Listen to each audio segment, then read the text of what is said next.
Episode 69 of the Juicebox Podcast is brought to you by Insulin, makers of the Omnipod, the world's only tubeless insulin pump. This episode is with Karalyn. She came on the podcast a while ago and recorded this, and I keep putting it off because something keeps coming up. And when I listened back to it this week, I realized I wish I would have gotten it out sooner. She was initially misdiagnosed with type 2 diabetes, which means as an adult, she has right now latent autoimmune diabetes, LADA. And I know that might not be something that you think has a lot to do with your life, and maybe you're like, oh, I can skip this episode. It's not really about me. But Karalyn's life is, I mean, this girl has had her lion's share of things go wrong for her. And I actually guess I did laugh once or twice while we were talking, because I half expected like a meteor to fall on her, or she would get hit by a car in her living room. I mean, just one thing after another went wrong for this poor girl, and she has a really fantastic attitude and is doing really great. So, it's a little look at a different side of diabetes, but it's, in the end, it's a conversation with a person who's trying to learn how to use insulin and trying to figure out their life with this disease. So I think it's well worth your time. All right, settle in. Here we go.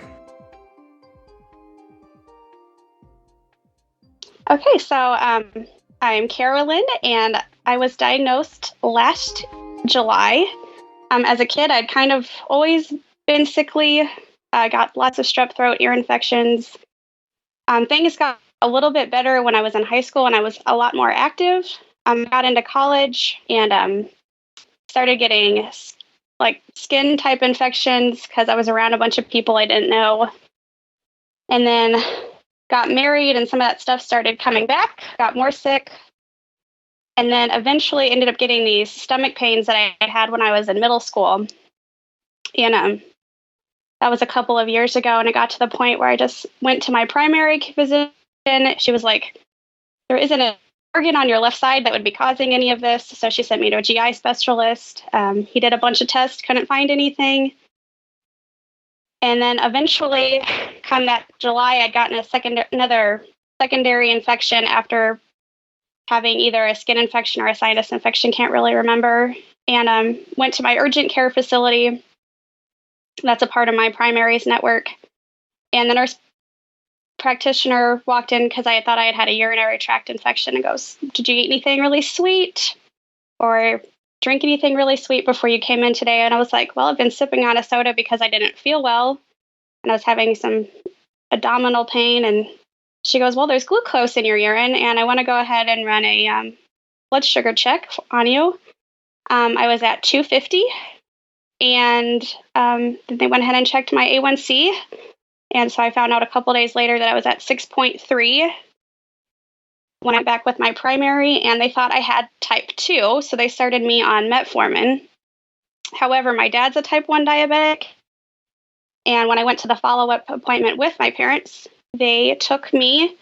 My mom was like, they're getting ready to start a family. I really want her to get a good endocrinologist. So my doctor put together a referral package to the current endocrinologist that I have now. And my endocrinologist looked at my charts. And I think I was I think my case was interesting enough. That's why she went ahead and took me. And so about 8 weeks later, when I went in and saw her for the first time, she goes, "You don't look like a type 2 diabetic to me." Yes, I was overweight, but with my family history and the way my results and stuff were looking, she ran a series of antibody tests, and my GAD antibodies, or I got to look up the clinical term forms. So it's, please stop it. Sorry. No, that's fine. Who's there? Oh, it's my golden retriever. I was petting him, and then he decided he needed to get in the way. That's funny. But anyways, my GAD antibodies, and it's the glutamatic acid decarboxylase antibodies, is the full name for them, came back positive. And from there, I was diagnosed as a type 1.5-ish. Close. I'm probably closer to a type 1, but for this, I'm considering myself a latent autoimmune disease in adults. So my first question... That's kind of the diagnosis of it. That's most of that is fascinating, and a lot of it I felt bad for you as you were describing, and so but let's break it down a little bit. So, I guess my first question is, You talked about being just sick as a child and through your teens and even into college and everything. But you said one thing that threw me off for a second. You were like, I started getting kind of like skin, I don't know if you called them like rashes or disorders from being around like people you didn't know. Is that like so do you look back now and think of yourself as a person with like autoimmune issues in general? Yeah, we've kind of played with it. My parents even had me tested for diabetes a couple of times as a child because I would wake up and I just didn't feel well. And since Dad had all of his blood sugar stuff, he'd be like, "Don't eat anything when you get up tomorrow morning, and I'll check your blood sugar." And and as a kid, they were fine. But yeah, when I was in college, so when you were around, like when you live in close quarters with people from all over the country, you're exposed to different, like, say how to try to explain this. So everybody has like bacteria and stuff on their skin that you carry around that you're already kind of immune to. Right. So when you are around other people from other parts of the country, they are carrying stuff that you don't necessarily have a resistance to. Right. You're not accustomed. Your body's not accustomed to it because it hasn't seen it before. Okay. And since you are in close quarters, the cleaning staff, they tend to use pretty high-powered disinfectants. Mm-hmm. So then the only stuff that's left is the stuff that's really gross. And I actually ended up with a staph infection under my arms, like in my armpits. So. Okay. So that makes more sense. Are there other autoimmune issues in your family besides your father's type 1?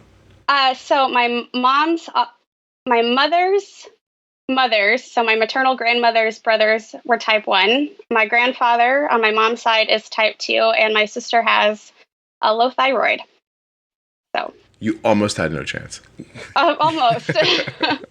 And then on top of that, my mom had gestational with me, which also then increased my risk as well. So. Okay. Oh wow. Okay, so that is a lot. But so my next question ends up being so you're at the doctor's. Somebody puts you on, metformin first, says, hey, you have type 2 diabetes.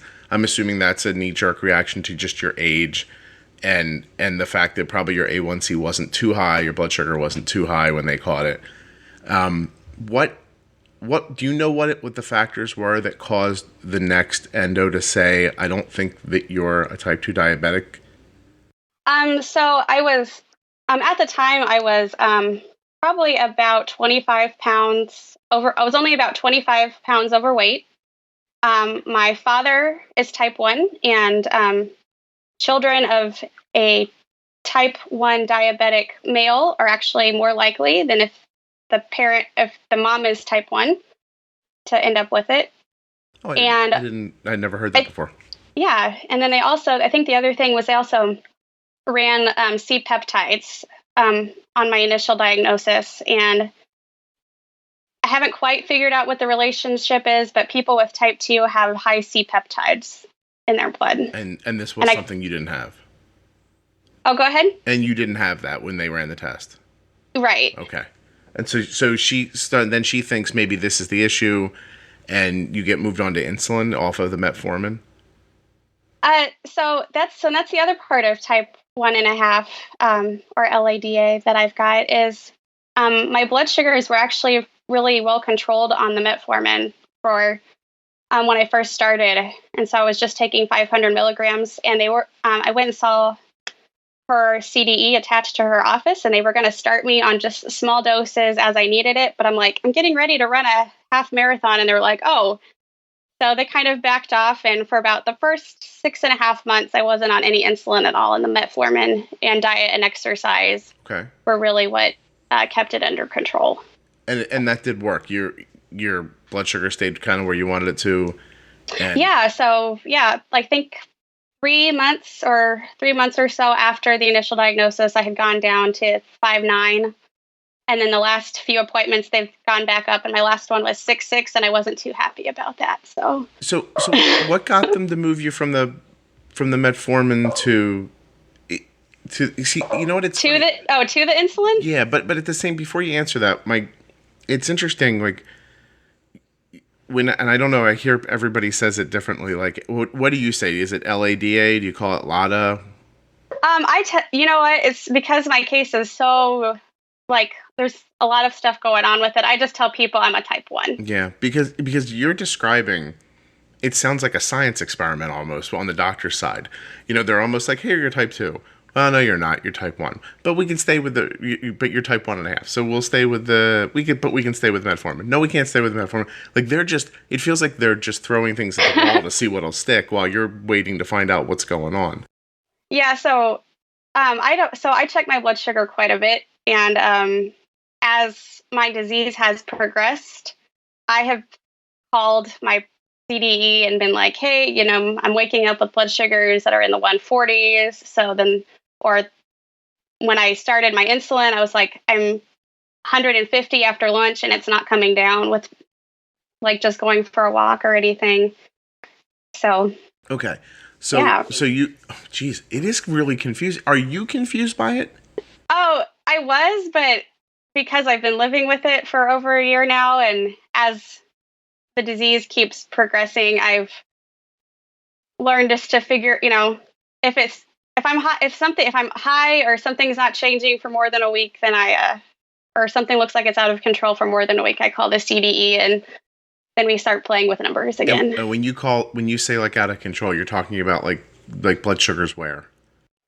So for instance, I just started metformin about 2 to 3 weeks ago. Not metformin, sorry, Levemir, about 2 to 3 weeks ago. So about the week before that, I was waking up with blood sugars in 180s, 200s, and then when I would correct like at breakfast, I was dropping down into like the 50s, like pretty quickly within a couple hours.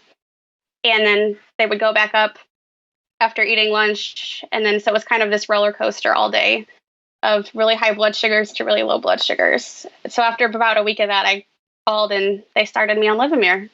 So were you using fast-acting insulin without slow-acting insulin for a while? Yes. I started my Novolog in February, and this was October, so about 6 months. So for 6 months, you were just injecting for meals or for blood sugars? For meals. For meals, okay. Would you adjust a high blood sugar if you saw it afterwards?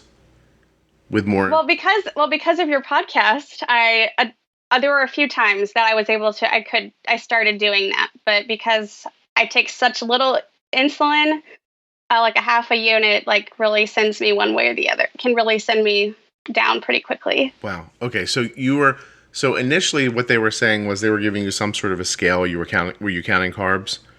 Or no, I'm kind of starting to do that now that I am been on the insulin a little bit longer. So when I first started, it was like just take like a half of unit if you're over like 150 before you eat. Okay, so it's very like kind of a bastardized sliding scale idea. Yeah, because I needed such little insulin. Right. Yeah. Okay. And then you started thinking to yourself, well, I'm still high, maybe more insulin would help. Yeah, so there were a couple of times that I didn't even call the doctor. I was like, especially near the beginning, I was like, you know what? I'm high before I'm eating every single meal. We're just going to take a unit of insulin before every meal and see what happens. So, and did you have more luck with that? Yeah. Cool. All right. So, I mean, in the end, if your blood sugar's high, you probably don't have enough insulin. So, yeah. And so, okay. So, wow. I'm trying to wrap my head around this. We should have done this on a Friday. I feel like I'm not prepared. But it's really interesting because it's very much unlike. It's very much almost exactly like, and in some ways completely different than what happens to a lot of people with just type 1 or type 2 even. So, okay.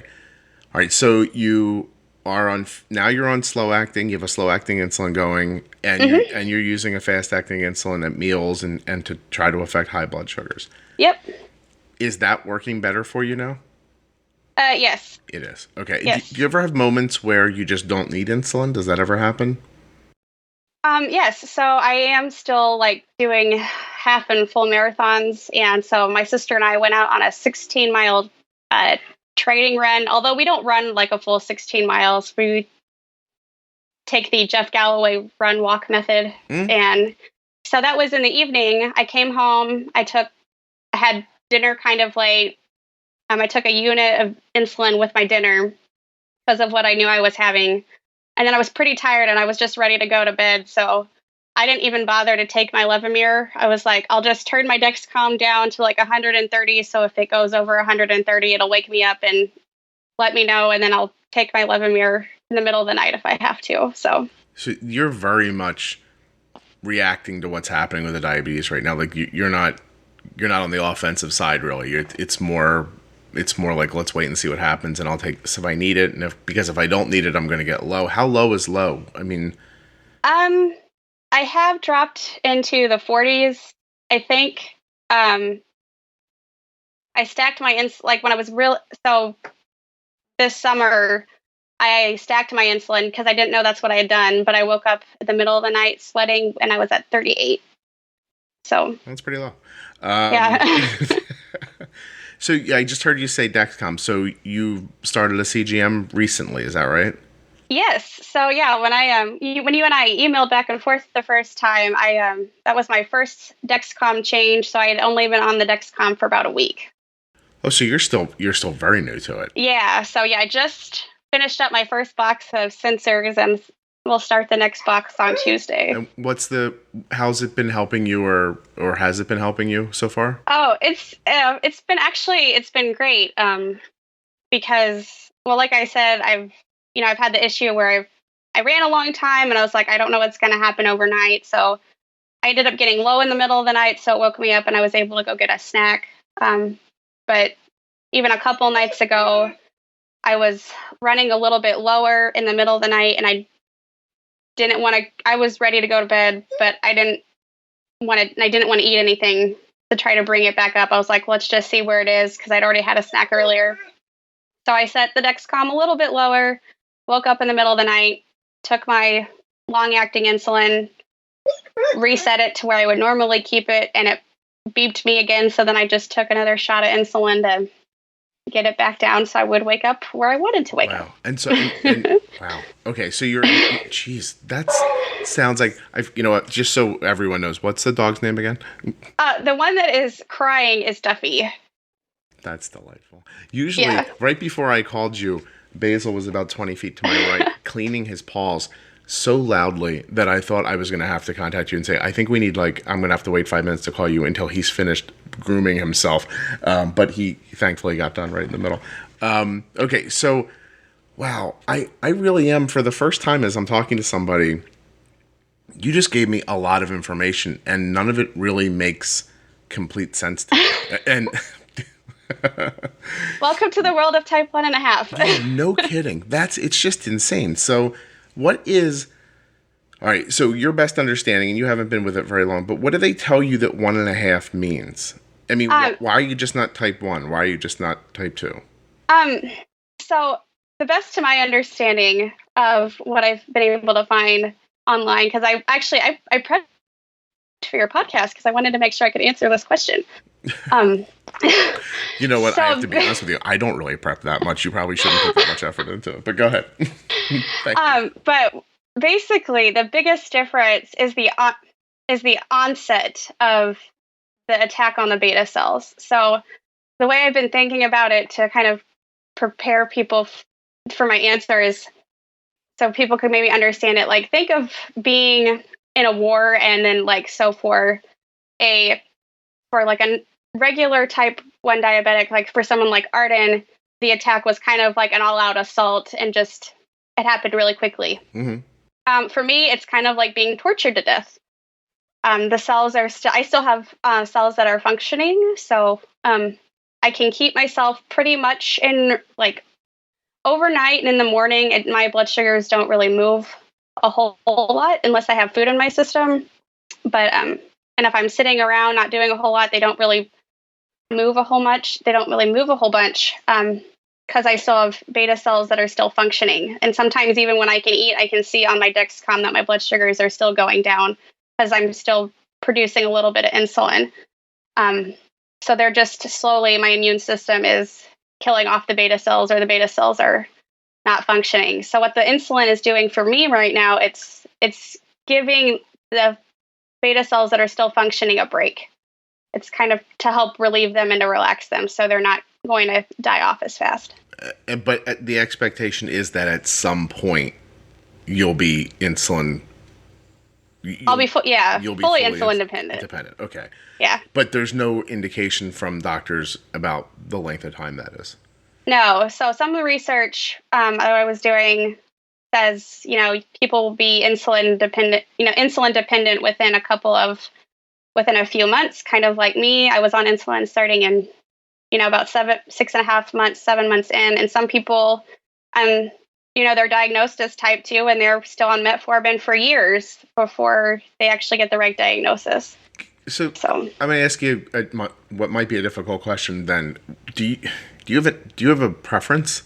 Like, do you wish it would just keep going the way it is, or do you wish it would just like switch over? Or is it difficult? Because what I'm hearing you say is that sometimes I eat and I give myself insulin and I don't even need it, and sometimes I need it and there's no way to know until. Oh well, now I have to take insulin at every meal. But when I first started on insulin, I didn't necessarily have to take it at every meal. But absolutely now I have to take it at every meal. So what's better? Was it better before, or is it better now? It's better now because I have a better one, I have a better understanding of it, but two, I'm like what I knew was diabetes was as a child from my dad. Because with my dad having it, I knew my dad took insulin before every meal, and then he took a nighttime insulin. And so this makes sense. Yeah. It's interesting. It's almost like, would you want to date somebody who, once a month went nuts and yelled and screamed, or would you just want to be with somebody who was nutty every day? So at least you knew that was exactly. what was going to happen. Yeah. At least there was an expectation, like something crazy is going to happen today. I wonder when. Geez, that's nuts. And so in your email, you were talking about, you're thinking about getting an insulin pump?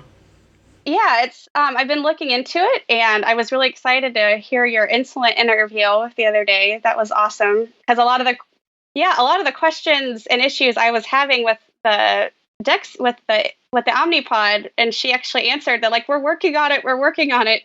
I was like, oh yay. It's so funny, and Omnipod aside for a second, but it's, I think you get a lot of your information online from people who have knowledge, which is excellent, but sometimes it's difficult to separate the people who are just online complaining because they've run into a problem that they haven't figured out yet, and somebody who's kind of seasoned with something and can actually give you good feedback that's based in perspective. You know, and it's the internet. So who doesn't love to complain on the internet? And then so you go looking for information, and like you see everyone's complaints, no matter what it is. And then, in 5 minutes, I could talk myself out of anything using the internet. Yeah. And so that's why I thought it was neat to have her just let her go and go. Actually, I think in a couple of weeks, I'm going to interview a gentleman named Rob who also works at Omnipod, and he's one of the initial inventors of the device. And we're going to talk a lot about the future and what they're shooting for. But I think I'm also going to talk to him a little more nuts and bolts about like how to really use it to get the most out of it. I feel like I'm going to have, the guy that built the airplane, so he could probably tell me how to make it go faster, like that kind of thing. So I hope that'll be interesting too. So you are looking at an Omnipod? Yeah, well, I was until I finally saw that the minimum fill is like 85 units, and I do not use nearly that. So I'm like, I kind of divided that. I use like maybe 15 units is probably, I think, what I would use in a day. So it's only like 45 every 3 days. So I'm like, I would be wasting half of my insulin supply. What about so you use about 45 fast-acting units? No, so in total so with your slow and fast?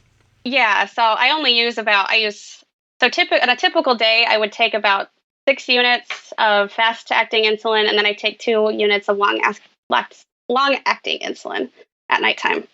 Wow, it's such a but we also expect that to increase. Yeah. As time goes on. Okay. Because at some point you'll be in the same boat as everyone else that has type 1, where you'll need large, because you're an adult, you'll need large amounts of insulin for food and all that stuff. It is even really, it's difficult for me as someone who takes care of a little kid with diabetes, because when I stop and think back to when Arden was first diagnosed and it was drops and quarters of units and stuff like that. Yeah, actually, so the the pin that I use, I actually use the Novo Nordisk's Pin Echo, which is the kids' pin, because it dials up to half units. So I can. You can use. If I only need a half. I only need a half unit. I can only have to take a half unit. Yeah. Yeah, and so it's funny though, because when you're using a little bit, see here's maybe the only place I have perspective for you is when you're using a little bit. It's so difficult to imagine a day when it'll be more. You know what I mean? Like when Arden's usage was like you're talking about, like, you know, her basal rates were like 0.10 an hour. And, wow, you know, that's little. Yeah, like nothing. And yeah, and I'll never forget taking out, even before insulin pumps, taking out a syringe and practicing like drawing up like drops of insulin, because even like a half a unit was way too much. Mm-hmm. And then in that moment, you know, when someone says to you, yo, one day you'll be bolusing, you know, so much more for this. And now I think an average meal for Arden takes at least 6 units of insulin. But yeah. But a year ago it was 4. And one day she'll be an adult and I'll see her pushing, you know, like 30 units of insulin. It'll probably freak me out. Well, you want to know something a little crazy? My dad takes about 6 units of insulin. That's his baseline at his meals. Oh, so he doesn't need very much either. No, my dad's actually a brittle type 1. Yeah. That's interesting. Does he use a Dexcom by any chance? No. So my father actually, unfortunately, had some brain trauma while I was in in college, and is now on Medicare. Okay. And on medical disability. And so we are waiting till we can find out when he can actually get one. So. Well, and that's getting closer too, isn't it? Like, yes. That's actually the Medicare covering CGMs is getting closer. I mean, it's not fast enough, obviously, but yeah, it looks so much more hopeful now than it did even a year ago. Yep. So, okay, I just had this thought. When you said that, you're like, my dad had brain trauma when I was in high school. I was like, oh my God, does anything go right for you people? Is there one happy story you have over there? Did you ever find like $20 on the ground, or? Well, I guess my sister and I we both completed a marathon, so that's very cool. Good. That's excellent. Yeah.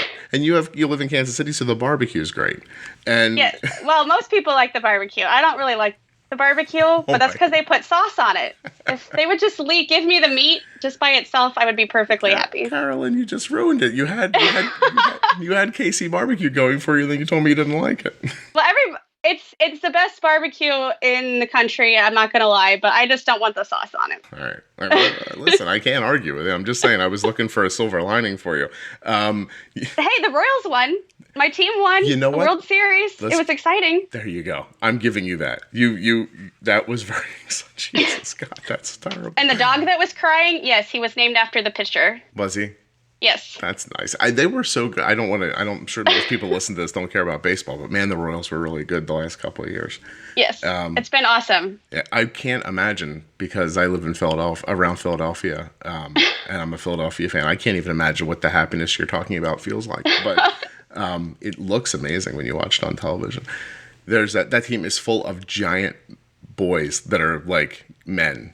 You know, yes. Like guys in their early 20s that look like they're lumberjacks that can fly. Yes. That really is a collection of players. You know you're going to lose them, right? I know. Yeah, like, great. People are going to come. It'll be another 30 years, and my kids will be my age when this happens. So when the Phillies were in the World Series in 2008, my son was 8 years old. And, you know, he liked it. He was very interested. But at one point he got up towards the end of the last game and he started moving around. And I looked at him. I was like, look, man, you better sit down and watch this, because this is never going to happen again. I said, I really think I was your age the last time they won. And I remember saying to him, my dad's dead now. So I was trying to make the point, like, listen, the next time this happens, there's going to be a giant changeover. And then, of course, they made it back to the World Series the next year. And sarcastically, he came to me during one of the games, and he's like, I thought you'd be dead the next time this happened. And I was like, okay, I see what's happening. That's horrible. Nah, well, he's got a sarcastic sense of humor, so there's not a lot I can do about it. You know, when I talk about the Omnipod, I always talk about, like, you know, you don't want to have to disconnect to play sports or go swimming. And, it's easier to wear clothes. And, and then last episode, in episode 68, I was talking to Nikki and Nikki's little girl, Bella. She wanted to switch to the Omnipod from her tubed insulin pump because she was starting to get a lot of inquiries from little kids. And they were wondering what was on her pants and what's this tube for. And she started getting really self-conscious about it. And I have to admit, because that's not something that my daughter deals with, I don't think about that very often. But man, I really thought about it a lot after I got done talking to Nikki about her daughter. So there are a lot of great therapeutic reasons that you might want to try the Omnipod demo. But I guess if your privacy is of the utmost importance to you, and you're not looking to share with the world that you have type 1 diabetes, maybe this is the most important reason. So to try a free demo of the Omnipod, which is the world's only tubeless insulin pump, you can go to all the links in the show notes or myomnipod.com/demo, and they'll send you out a free demo pod. It's non-working, but you can put it on to see how you feel and how you like it. It's very simple, and then if you're already using a tube pump, they'll help you switch. And if you're thinking of getting into insulin pumping for the first time, they'll help you get started. All right, links in the show notes, myomnipod.com/demo. And I hope that you find comfort with your insulin pump. I never thought of it before like that, but Bella's story really made me think about it. And if you haven't heard it, it's episode 68 of the podcast. It's definitely worth listening to. Okay, back to Karalyn. Let's see if like an anvil falls on her head like in those Bugs Bunny cartoons. I want to walk through a day with you a little bit. Yeah. So when do you consider the start of your diabetes day? When do you when does the Levemir go in? And then at night, or do you split it, or in the morning? No. So for me, my day starts when I wake up in the morning. Now that I have my Dexcom, I look at my Dexcom to kind of give me an idea of where I'm at, and then I get breakfast, and I try to eat somewhere between 30 and 45 carbs for breakfast and take about 2.5 units of insulin, depending on what I'm eating. And then I may have a snack or between breakfast and lunch. I want to stop you at breakfast. So, yeah. So you get up in the morning, and what do you normally see as your overnight? Are you pretty steady overnight? Oh, no. No, it's you have it up and down. Where are you shooting for overnight? Where are you trying to keep your blood sugar? I like to keep my blood sugars daily around under 160. And now I'm actually going to even try to use my Dexcom to set it to like 140, so that way I can react to it before it gets to 160. I love that. So kind of like using it like as a guard banding system. Yeah, that's a great idea. I mean, yeah. If, like I said a million times, if you can keep it at 160, you could probably keep it at 140. So yeah. And so on and so forth. So, okay, so overnight you get up. Is there an adjustment usually that needs to be made in the morning, or like when you're bolusing, when you're injecting for breakfast, you're sometimes around 160 or so. Do you give that injection to yourself prior to the food or right as you're eating, or how do you handle that?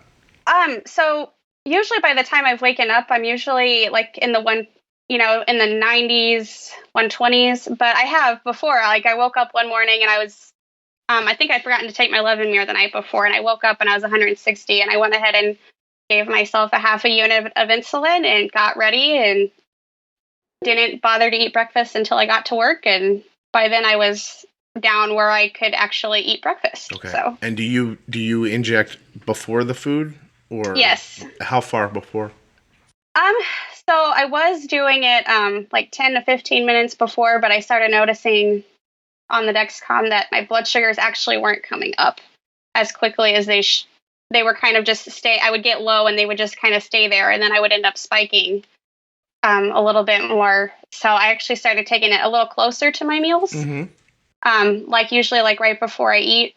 And that's because I think I still have some functioning beta cells that are still secreting insulin when the brain tells the pancreas there's food there coming. That's interesting because with the type 1, that 15 minutes, that's about standard for Arden, about 15 minutes prior. Yeah. And it really does. Now the dogs are drinking. We have a dog-a-thon going on here. Your dogs whine Basil just ran across the floor and is drinking water, which I'm assuming everyone can hear, and maybe they can and maybe they can't. But Basil, buddy, are you dehydrated? And so, okay, so you get insulin for breakfast. You were seeing you were getting a little low that was kind of hanging on and then a spike, but now you're not seeing that as much. After breakfast, where do you see your blood sugar go to normally before it levels off? And does it level off and stay, or does it level off and come back down? It'll kind of, so for me, I actually go down before I come back up. So sometimes I'll kind of still sit in the 60s and 70s before it'll come back up. But then it'll, depending on what I ate and how fast the insulin got into the system and how fast the food got into the system, I kind of see this nice kind of little, like normal bell curve almost looking kind of shapes that'll go up to like 150 and then come back down before lunchtime. Yeah. How long do you stay around 150? Not too often. Not too, like maybe 20 minutes, half an hour. Now if I'm really having some issues, like I first started when I was on the Dexcom and still getting used to the Levemir and stuff. Actually, the very first day I had the Dexcom on, I got into it actually told me I had a low blood sugar, and I had no idea. So that was doing its job. Yeah, you couldn't feel it, but it was. See now, yeah. So I don't know if this surprises people or not, but getting a little low on the Dexcom after a meal, 60 or 70. I know that seems low, but if you... Oh, no, I was in the 40s. In the 40s. That's too low. Okay. Yeah. Right. And because what I was going to say is that if you dip down, my finding is if I pre-bolus Arden, say 15 minutes before, and say she's 110, and in 15 minutes she starts eating, and she's gone down to 75, and that 75 appears to hold for 30 minutes before it starts rising back up to around 90. I'm pretty certain, and I should test at some point with a meter just to check, but I'm pretty certain that when that thing says she's 75, I don't think she's that low. Like I think because the food is working, and there is a bit of a, I don't want to call it a lag, but the Dexcom is not reporting in absolute real time. Yeah. And so it is a couple minutes behind. So if the blood sugar hits 75 15 minutes after the pre-bolus, and then the food comes in, and 5 or 10 minutes later it starts pulling you back up again, and then you see 20 minutes later, oh, look, I'm 90. I'm assuming she's 90 more like 20 minutes later. And I don't have a problem with her blood sugar being 75, for a few minutes while she's eating. It's not like she doesn't have any symptoms. She doesn't feel like she's low. And to be perfectly honest, I don't, there's a lot of people who don't have diabetes who are walking around, before they eat and their blood sugar is 75 or 80. Yep. So, that's really cool. Okay. So you eat breakfast, and then when you get to lunch, what do you see on that graph? I know you haven't had the Dexcom for long, but are you pretty steady and happy with your blood sugar when you get to lunchtime then? So I typically have to actually get a snack between breakfast and lunch. To combat a low? It's not like usually it's not too low. Like if I get down to like in the 80s or so, I know it'll usually almost be like right at like 2.5 hours, and I won't have lunch for like another hour and a half or 2 hours. So I usually am taking a snack just to kind of keep me from getting too low before I get to lunch. Just to hold that number. Yeah. I think that's something that a lot of people see, honestly. Okay, and so you get to lunch, and the process happens over again, and then there's a longer gap between lunch and dinner. So another snack. Yeah, and around 4 o'clock, like that kind of thing? Around 3 or 4 o'clock, I get another snack. Yeah, I think Arden needs food between 3 and 4 o'clock almost every day. Absolutely, It really is. It's almost like clockwork kind of thing. Like, then of course there's a day it doesn't happen, and you're sitting and looking at that blood sugar that you're like, oh, it's gonna fall. It never falls. Well, does she eat lunch pretty early? Not this. Well, that's the terrible thing about school is they change her lunch every year. Yes. So last year in 5th grade, she was eating at 10:40 in the morning. That's too early. I'm not even. And I was like, she would say that too. She goes, I'm not even hungry when we have lunch. And I'm like, no, I understand. This year, she doesn't eat till 12:45. And Yeah. this year's the 12:45 part's not bad. And ironically, Arden's not a big breakfast eater, but she doesn't. None of my kids seem to want to have a lot of food in the morning. Like, it's not something people don't wake up in this house going, "Oh my God, I'm famished. I have to eat." Like, When I was their age, I really wasn't hungry for breakfast all the time either. right. So they'll grab they'll grab a piece of fruit or something like that. But there's not a lot of big meals early in the morning here. So the 12:45 lunch isn't a problem. But the problem is that right after lunch she has gym. So oh yeah, and so definitely. there's this one. When they handed out the schedule, I was like, I don't want to be a pain. I can probably negotiate this. And there is that part of me that's like, well, it'll be like a new challenge. I'll figure something else out here, which I have. But you're pre-bolusing at 12:25. She's starting to eat around 12:40, and then by 1:20, she's running around.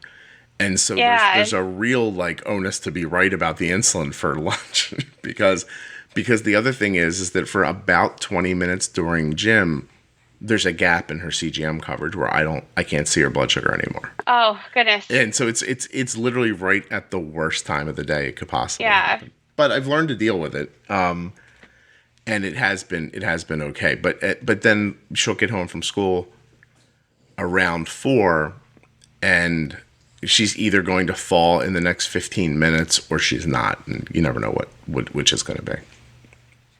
Goodness. Right. Yeah. So okay, so the same thing happens. You get kind of low there in the afternoon. Big meals. Are you like, I don't want to eat too many carbs, or you eat what you want, or are you kind of figuring it out still? So when they thought I was a type 2, they sent me to a dietitian. And I don't know, I think maybe some type 1 diabetics call it constant carbs. So I eat about 30, 45 carbs at every meal, and then about a 15 to 30 carb snack, depending on where my blood sugar is at, or how long it's been from the last meal, or how long it's going to be till the next meal. Well, that sort of stuff. How do you handle, what would you do if somebody's like, hey, we're going out to dinner, and you went with them and they took you to a pizza place? And would you just try to eat 40 carbs of pizza, or would you make an adjustment? Are you not up to that yet? I think I have pizza figured out, because my husband and I like to get pizza quite a bit. So I have learned, because I used to be able to eat 4 slices because I was just like, it's pizza, I'm hungry. But now I've gotten to the point where I try to do a salad, and because thanks to the internet, I have figured out that a Pizza Hut medium slice of pizza is around 30 carbs. So I'm eating for 2 slices, it's about 60 carbs. So I would take 4 units of insulin. Yeah. You just reminded me, I eat like a Girl Scout, because when you said 4 slices, I was like, oh my God, that would knock me right over. I can barely get the second slice. I like it. Don't get me wrong. I'm hungry and I want it. And that was why I was 25 pounds overweight when I got sick. You think I'm not 25 pounds overweight? Wow. Okay. So it is all coming together, but right now you're in a real state of flux. It's just, you're at the mercy of when the beta cells in your pancreas are going to stop working. And yep. And that's just how you're going to live until that happens. So, how has it been with your husband? Is he involved? I'm always interested in this with adults. Is he involved with what you're doing, or is he just kind of a silent cheerleader on the side if you need something? Do you want him involved? Do you not want him involved? Do you see what I'm saying? I find it to be a really interesting question. Well, it's been a really interesting dynamic. I mean, obviously, I was not diabetic when we first got married, but he knew my dad. He knew my dad was diabetic, and so when I came home and told him, I was like, I have diabetes. When I came home from the appointment, because I was there by myself, I'm like, I have diabetes. He's like, he just kind of looked like he had this deer in a headlights kind of look, like, oh, sure. Okay, so what does that mean? I'm like, well, it means I'm going to, they gave me this metformin. I'm going to have to start watching what I'm eating. And he's so that for the while, that's kind of all, like, all of his involvement really was before that. I mean, he's never gone to an endocrinologist visit with me. I would like him just to go meet her at some point. We'll see. But so I was going to say, is there space in this diagnosis for him, and you think there would be, and you feel like that's, would you like him to come so he understood better, or just moral support, or what would you? Just moral support, but It's been really interesting. Like when I've shown him how to check my blood sugars. I think he's got a needle. I think he's got a phobia of needles because he's afraid of like checking my blood sugar if I've ever asked him to do it. He doesn't like to watch me take my insulin, and the Dexcom was definitely a challenge when I was first telling him about it. He was like, "You're going to wear a needle inside of your body for a week at a time." Like, you should have said no. Yeah, it's a wire, not a needle. So well, don't worry about it. And it's very tiny.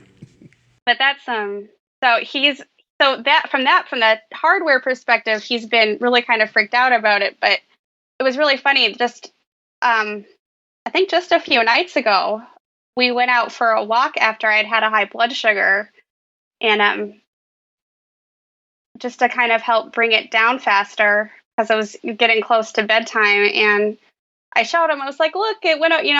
It's finally like headed back down the other way." And he's like. And I've literally had this for at the time it was like 3 weeks, and he was like, I can't imagine what our life was like before this thing. This thing is awesome. Yeah. So. And so so you think, and I think that makes sense to me that it would take time for someone, if it's not you being told you have an illness, because that shocks you into motion, that, you have to deal right away. If it was somebody else, I could see it taking a little time to understand. But I also think, and let me just say this gently, because you're in control of your lady parts, you could probably get him over, you know what I mean? Like if you just like shut certain things down, like that kind of stuff, started getting dressed in the bathroom before bed, like in privacy, coming out in a very long gown that looks like a woman would wear in the 20s, I bet you he could get over the testing your blood sugar thing quicker. If you, I'm sure he could. But, yeah, I bet you could motivate him if you wanted to. Yeah.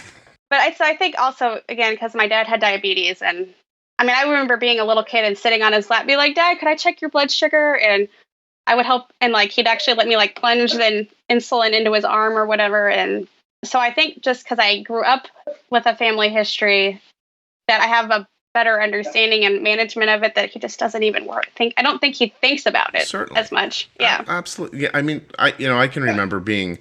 After Arden's diagnosed in the hospital, when somebody was like, I forget how they taught us how to give injections. Like, I think there was like, they took like a terry cloth towel and rolled it up really tight and taped it like an arm. And they were like, okay, plunge it in. And then it was a banana or something like that.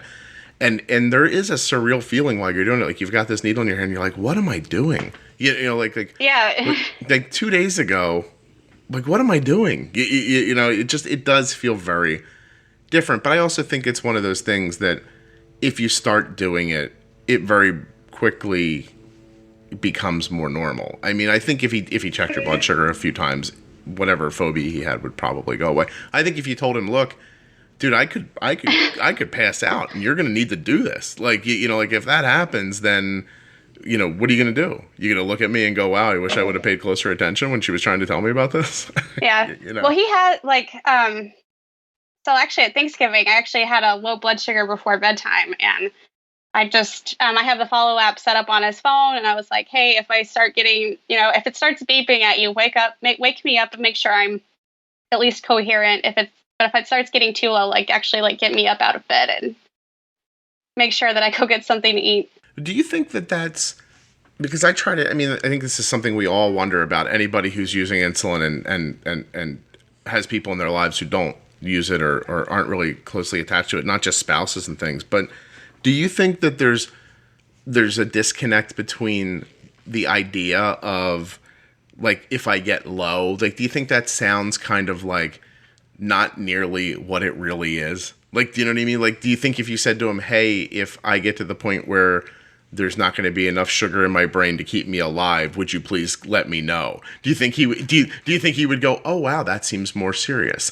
You know, like, because it's one of those like tightropes. Like, I think everyone walks. Like, you want people to look at you like there's nothing wrong with you because you can live the same life as everybody else can.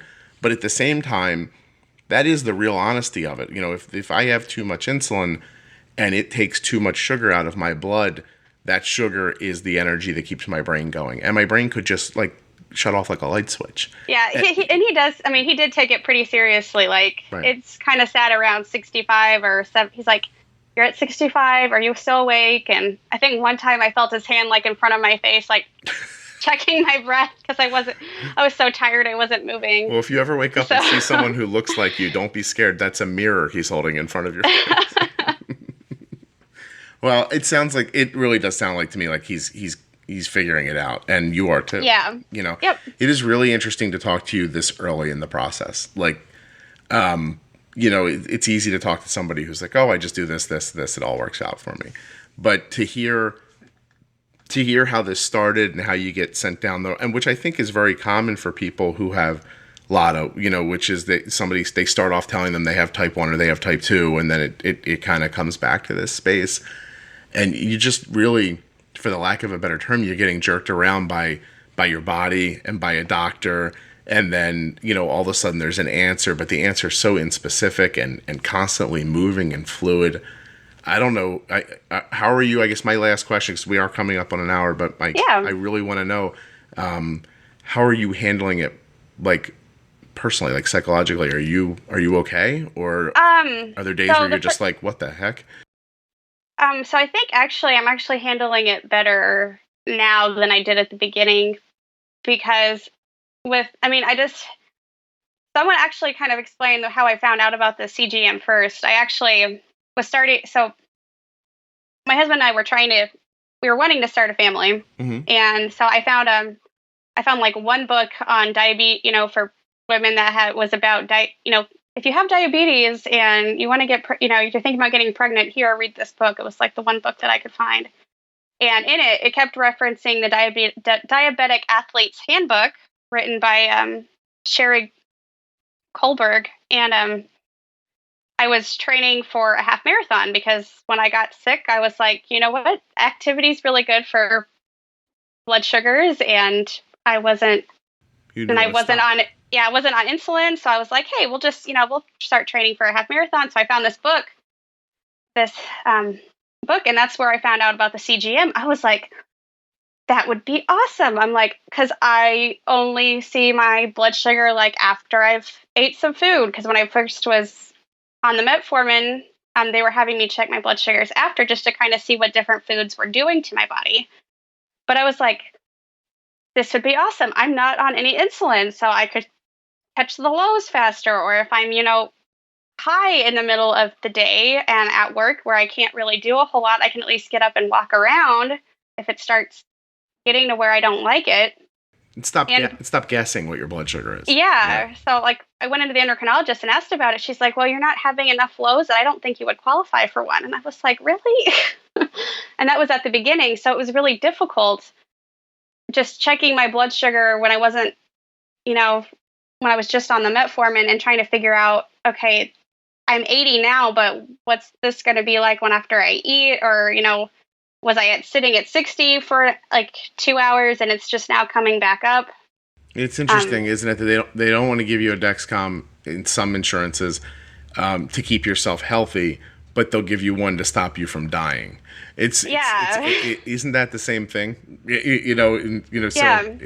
So what was the how did she make the Dexcom okay for you through the insurance? Was it Lowe's, or did she just? So she finally, after I had been on the insulin for a while, and I just wasn't happy with the way I was seeing my blood sugars going. So she did a blind CGM with one of the Medtronic CGMs for I think 5 days. Mm-hmm. And that just happened to be the time when I stacked my insulin. So they had it on record, but I still didn't really go back and follow up with it. And then that's when I found out about your podcast. I just happened to be looking for other I was been listening to one podcast, and I was like, wonder if I could find one about diabetes, and I found yours. And you were talking about being like kind of being your own patient advocate. And I was like, well, I can do that. This is something I really want. At this point I was at that point I was already on insulin. I was having blood sugars that I wasn't happy with. So my sister and I ended up going to our one walk here in Kansas City for JDRF, and they had a Dexcom vendor there. So I picked up the paperwork, and so I kind of did the legwork on my own, and they just sent the paperwork to my doctor, and she signed off on it. So excellent. Congratulations. That really is excellent. I don't normally feel good about myself, but I'm really happy for myself right now. I was like, I can't believe I said something that helped you. Yeah. But joking aside, that's really fantastic. And that's what everyone needs to do. You gotta go in there swinging and just be like, look, this is what's going to happen. And wow, good for you. That's a great place to leave this. It really is, because you took control and you said to them, I need to feel better. I need to do a better job of my health, and this thing's going to help me. So you have to. And I actually called my CDE to have her show me how to for the first one, because they sent everything to my house. I called my CDE and was like, could you show me, or at least watch me do this for the first time to make sure I'm doing it correctly. And then actually asked her about the insulin pumps while I was there. So, well, I would say this too, and because you said earlier that you were really you felt really interested in Omnipod, but then you found out you have to fill it with a minimum of 80 units. And I know it's wasteful. It feels really wasteful to throw away 35 units of insulin every 3 days. And this is going to sound horrible to people who have trouble getting insulin. But in your situation with insurance, if that's what it takes, your endo will just write you a script for more insulin. Yes, I know. Yeah. So, and I know how you feel. I'm not trying to discount your feelings about not wanting to waste it. Yeah. I completely understand that. But if you get to the point where you're looking at pumps and you've chosen one, and this is the one you absolutely want, except for this one caveat, they will help you with it if that's how you. I was kind of excited when JC had mentioned that they were thinking about doing a smaller tank pod. Yes. I was like, I'm sitting here thinking, though, I'm like, but don't call it a pediatric pod, because there's adults that would want one of those. Yeah, and I think that would be very obvious. I don't know if people understand. Like Shacey from Insulet, she's the CCO of Insulet. One of the questions I asked her in a previous episode was, can you make one with a smaller tank, because a lot of people don't need that much insulin. It's and I brought it up from a pediatric version because that's where the question came from. But obviously, people like you who have LADA would really benefit from it too. Yeah. So, well, maybe that'll happen. I'll push when I talk to Rob from Insulin. That would be great. I'll ping him about it again for you. Yeah. All right, Karalyn, thank you so much for doing this. I really do. Well, thanks for having me. It's been a blast. You're welcome.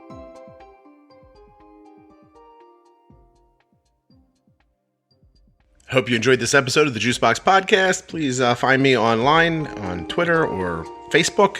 Juicebox Podcast, or Ardence Day is my type 1 diabetes blog, at Ardence Day or at Juicebox Podcast. It's a great way to keep up with things. Thank you so much for sponsoring the podcast Omnipod, and for showing your support throughout the rest of the year and hopefully beyond. But Omnipod has pledged their support for the Juicebox Podcast by buying ads on it for the rest of 2016. So you will be getting a podcast at least once a week for the rest of the year. And I am able to bring that to you in large part due to the advertisements that Omnipod brings. So give them a look. Check out myomnipod.com/demo to see about getting your own demo pod. It's non-functioning, but it's cool, and you can put it on and figure out how it looks and works and feels. Or there's links in your show notes and links at juiceboxpodcast.com. So mad respect to them for supporting the podcast and the diabetes community in general. Also, let's give them a shout out for their new app. And while Basil snores in the background. So their new app is right now it's for iPad only, Toby's T1D Tail. It's an educational resource geared towards kids with and without type 1 diabetes to help them learn more about diabetes. It's for newly diagnosed families and their children. It's great. It actually has a read to me function, and they're planning on expanding it as the year goes on. So download it now, get in early. It's really cute and informative, and there'll be more as it goes. That's pretty much it. So check out that link in the show notes, and thank you Omnipod for sponsoring the Juicebox podcast. I will see you next week with an all new episode. I'll tell you what, stay here while I ramble, and I will pick what's going to be on next week while you're listening. This is the mad genius of this podcast. It is hardly planned in any way. Let's see what we get here. All right, I found the folder with the podcast in it. Oh, I know what I'm going to do. Next week, you're going to hear from a guy named Ryan, and Ryan's wife. It's too boring. Break your heart. All right, I can't tell you about that one. Hold on a second. All right, it's definitely going to be Ryan next week, or a follow-up episode, or Erin. I liked Erin a lot. I also like Tyler, Sharon. All right, I'm going to have to pick later. I can't. There's too many good episodes in the can, as they say. See you next week.